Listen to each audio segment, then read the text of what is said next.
way everything is set up, you don't need a license. And that's right. And that is a farce. And, it just astounds me about all these. I don't know. I'm just really frustrated. Now. Well, who doesn't need a license? Living souls do not need a license. But who does need a license are the people who let themselves be identified as citizens, persons, individuals, residents, domiciled, and taxpayers. Those 6 terms, if you allow the state to classify you in one of those, then you fall into their jurisdiction, and they're going to press you to have all of the licensing and documentation and tax money and Federal Reserve notes that they're going to demand from you. But if you're a living soul and you can you make that and you legally file that paperwork, then you can remove yourself from their jurisdiction, and you won't have to have a license to travel. There's different ways to handle it, because also there's another part of this whole driving without a license thing where if you're not a paid driver, if you're not driving for U-Haul, or if you're not driving for some company where you're an over-the-road driver and you're not required to have a class license where you're driving for a company, and you're just going from your house to the store to get your basic needs taken care of, then you're really legally not supposed to have a driver's license, because it's a driver's license. And if you're just transporting yourself, or if you're just going from one place to another, you're not technically not a driver. You're just a soul going from point A to point B. And so you shouldn't have to have a license. But if you try and police that, they'll rip you out through the window and beat you on the ground, and then drag you into jail, and then handcuff you and take your picture and fingerprints, and then make you come back into their courtroom and pay a fine, and they give you a record of it. It's just disgusting. It doesn't need to be that way. Well, years ago, and I'm talking maybe, how it's going on, probably 25 years ago, I let my license expire. Okay, and then for some reason I didn't bother renewing my driver's license for about 5-6 years. I had no excuse. I didn't do it. Oh, and wouldn't you know it? I get pulled over, right? And I get a ticket for not having a current license. So I go up to one of the local courts for the county, right? Back then, I had this lady judge who's throwing the books at every single person. They're coming up with their stories why they didn't have a current driver's license or why they were speeding. So here's my turn, right? And I'm figuring, okay, I'm going to get a big fine. I'm probably going to spend a couple days in jail like everybody else she was doing, right? I get up there, and she goes, why don't you have a license? And I said, because I didn't want one. And she goes, well, why are you driving without a license? I said, I don't need a license.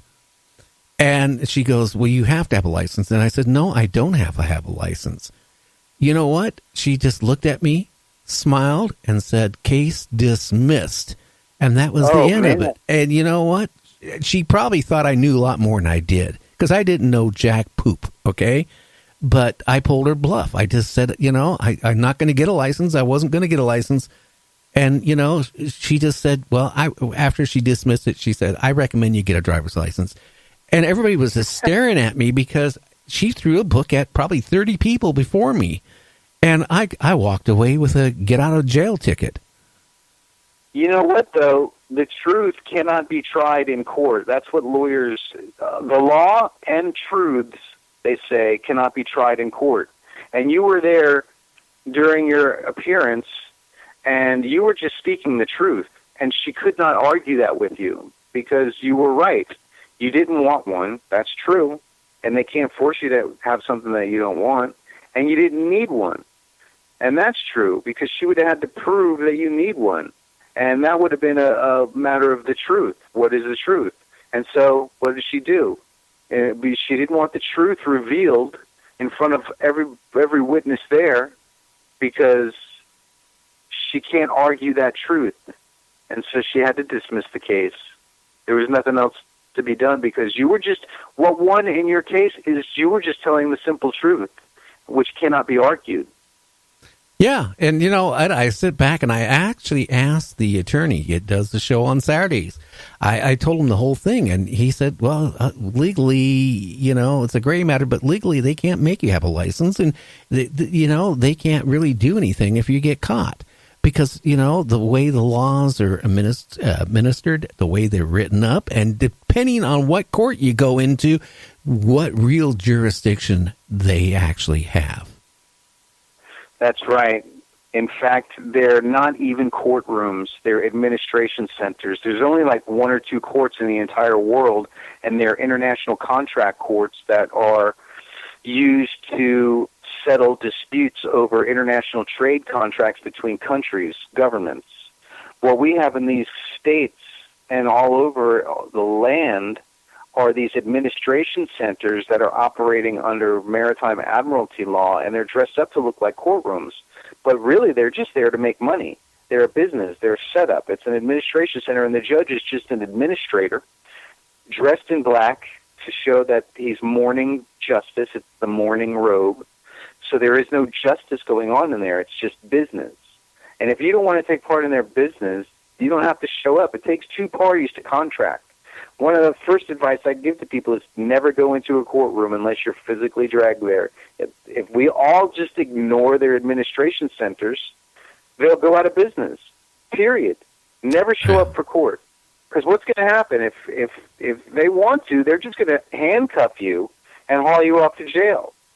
So that's the worst thing that can happen, really, because eventually they have to let you go anyway. Well, most attorneys really know what can be done and what can't be done, but they don't want to fight it for 2 reasons. One is they don't want to lose being in a bar, association, because then they can't practice law.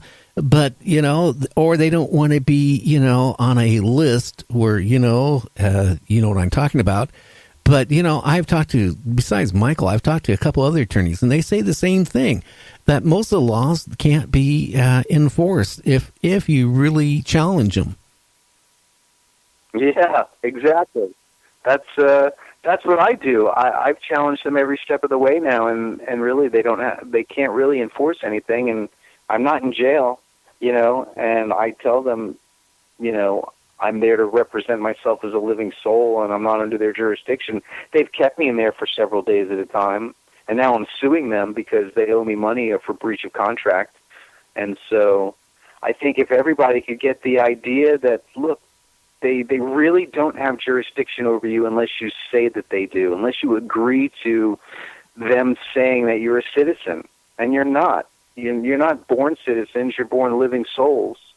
And you're converted to citizen, and that puts you under their jurisdiction. So stay out of court. Yeah, if you get a ticket, there's no law. It says you have to sign that ticket, because once you sign that ticket, you're admitting. If you don't sign it, they can't legally arrest you unless they can find something in your car, or they say that you did something. But I mean, legally, you can refuse to sign a ticket. They can threaten to arrest you. But, if they do arrest you, you can actually sue them. You don't have to sign and acknowledge that ticket. And once you do sign it, you're screwing yourself, right? Once you sign that ticket, you're admitting to it. It's interesting that, too, to even people get that far. If you sign the ticket, not only are you admitting to it, but you're going into contract with them. You're actually signing a contract that says that you're now responsible or understand or stand under and take responsibility for the charges, because it's a charging instrument. It's a contract. But the thing is from the get-go, you have the right to remain silent. I was thinking about this for the past couple of days, actually, because I've been hoping to have a police encounter because I want to test my right to remain silent. As soon as they walk up to you, they're going to want your ID. And if you invoke your right to remain silent, you don't have to verbally or with any kind of documentation incriminate yourself by giving away your name. So you don't have to provide any ID. And if you don't have to have a license, then you don't have to provide ID. You don't have the ID anyway. But the right to remain silent means to not identify yourself. So I want to get in a situation where I don't get my car towed, though, because sometimes when I test the law, it backfires. Even though I'm right, they're still going to arrest me. Yeah. So I might go out. I don't mind getting arrested. I might go to the ball and jaywalk or something. I want to do something where I have the police confront me and I immediately invoke my right to remain silent and not give them any ID. And then if I invoke my right to remain silent, they have no way to identify me. So I should be able to walk away And if they don't let me walk away, then I think that's kidnapping. So the thing is, though, it's a rigged game because they will railroad you now these days from top to bottom, all the way through the whole encounter, from the time they encounter you all the way out the back door of the jail after they release you and take your money and your humility. So it is a rigged game. I mean, every time I do it, I know it's going to go one way or the other. I prepare. Sometimes I'm going to start wearing long johns when I go do this because it's cold in jail when they put you in there and they freeze you out for your fingerprints and picture. Oh, and they humiliate you, too. They put you in a cell that smells like urine because somebody's pissed in it because they won't let you go to the bathroom, or they make you strip down and sit there naked, and then, you get all these women police looking through the door window to check up and see if you're okay, and you're humiliated. Hey, I hate to say it. Our time is up. In the cell, right over the toilet. When I was in jail in Augusta, Georgia, there was a camera in the cell pretty much right diagonal from the toilet. So I had to go to the bathroom on camera. There was no way around it. Yeah, just imagine if you're a woman prisoner, too. Now, hey, our time is up for tonight, and I'm sorry, but I'm going to bring you back next week. I want you to tell people how, and it'll be strictly what they can do to get all the... Well, in fact, you got about 4 minutes. I want you to tell people where they can get the information to get on board of what you're doing. Okay, awesome.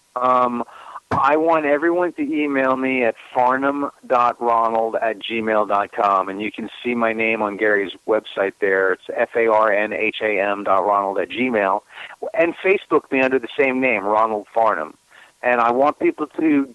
I know everybody's got a story out there, and for Gary, for your guests, I want to give them the Kindle PDF copy of my book, How to Write a Screenplay in 30 Days or Less. It teaches them how to write their screenplay, how to turn it into a book, and how to make the movie. I think everybody's got a story to tell. You might not know it, but my book teaches you how to do that.